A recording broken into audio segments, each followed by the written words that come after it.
Guten Tag, dear Internet. Bill Zoeker here for Destructoid. Gamescom is happening right now in Cologne, Germany. I want to talk to you about the Microsoft press conference that I had to watch in an archive because it aired at an ungodly hour here in California, US, Earth, Milky Way.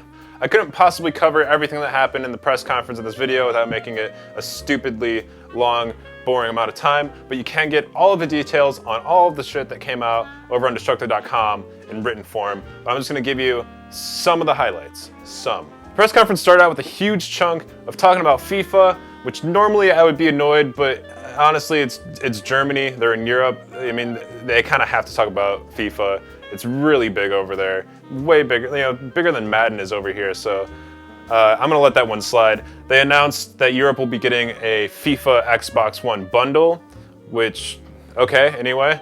They also confirmed the Sunset Overdrive white Xbox One bundle, which I swear I've been hearing about for months and months, but it's finally confirmed, I guess. They also announced the Call of Duty Advanced Warfare bundle, which actually looks kind of pretty, but the big thing here for me is that it comes with a 1 terabyte hard drive, which, last gen consoles, 360 and PS3, they topped out at 500 gigabytes, and it's like, oh, yeah, that's a good amount of space. And then the new, the Xbox One and the PS4 come out and they're like, 500 gigabytes. Oh, but you have to install literally everything ever and download all of this crap, and you are gonna run out of room if we ever release games for these consoles. But now that they have this Call of Duty Xbox One with the 1 terabyte hard drive, I feel like this is them cashing in on adding a new feature.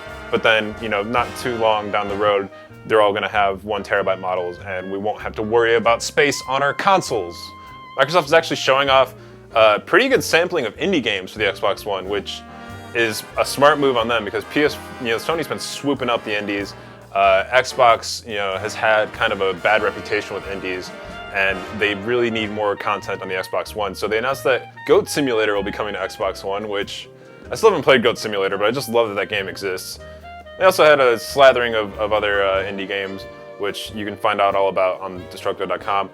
They also announced that Team 17, the creators behind Worms, are bringing a new game to the Xbox One called The Escapists, and they announced it by saying it's got a 16-bit era art style, which I was excited for because I'm thinking, SNES, Final Fantasy VI, games like that, beautiful sprite work. And then they showed The Escapists, and it's kind of ugly. Like, it's kind of like real basic ass graphics, and I did not like the way it looked.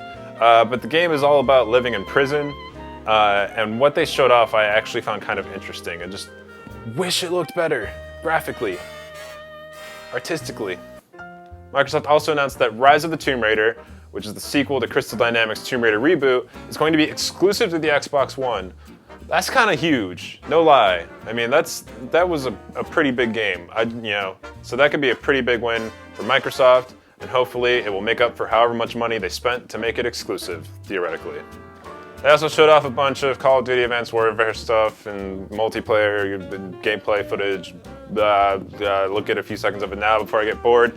Okay, they also showed off some Evolve, which is a game that I am moderately excited for. Like, I'll play it. I'm not, getting super stoked about it, but it does look interesting. And they had a weird little bit where they had two guys, fake commentating on some gameplay footage that they probably shot, days before, and that was kind of awkward.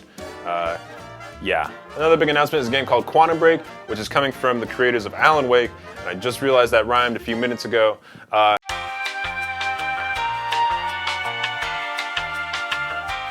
But this game, you play as a handsome white man with a gun and a dark coat who hides behind boxes and shoots at other people who are presumably bad.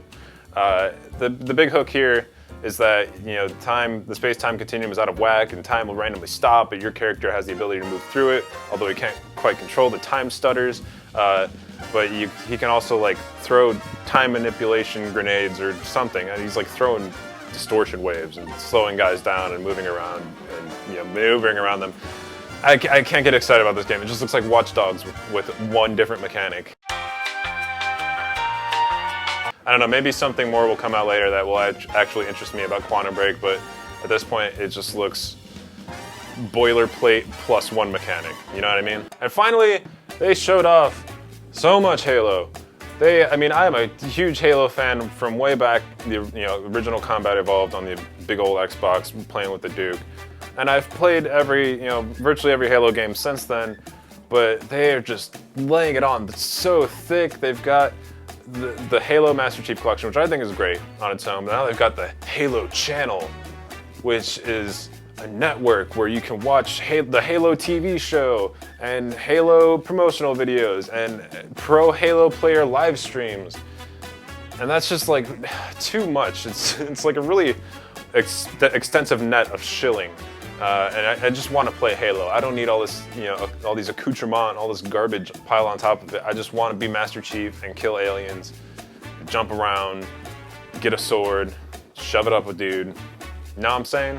Like I said before, this is nothing near everything that happened at the Microsoft press conference, but you can read about every single thing that did happen over at Destructoid.com. It's all written out very carefully, with much detail, super wow. Anyway, you can also watch more videos like this on this channel if you subscribe. You can comment, tell me I'm boring, tell me I did a bad job, tell me Microsoft sucks, because for some reason you have personal feelings about it. Auf Wiedersehen.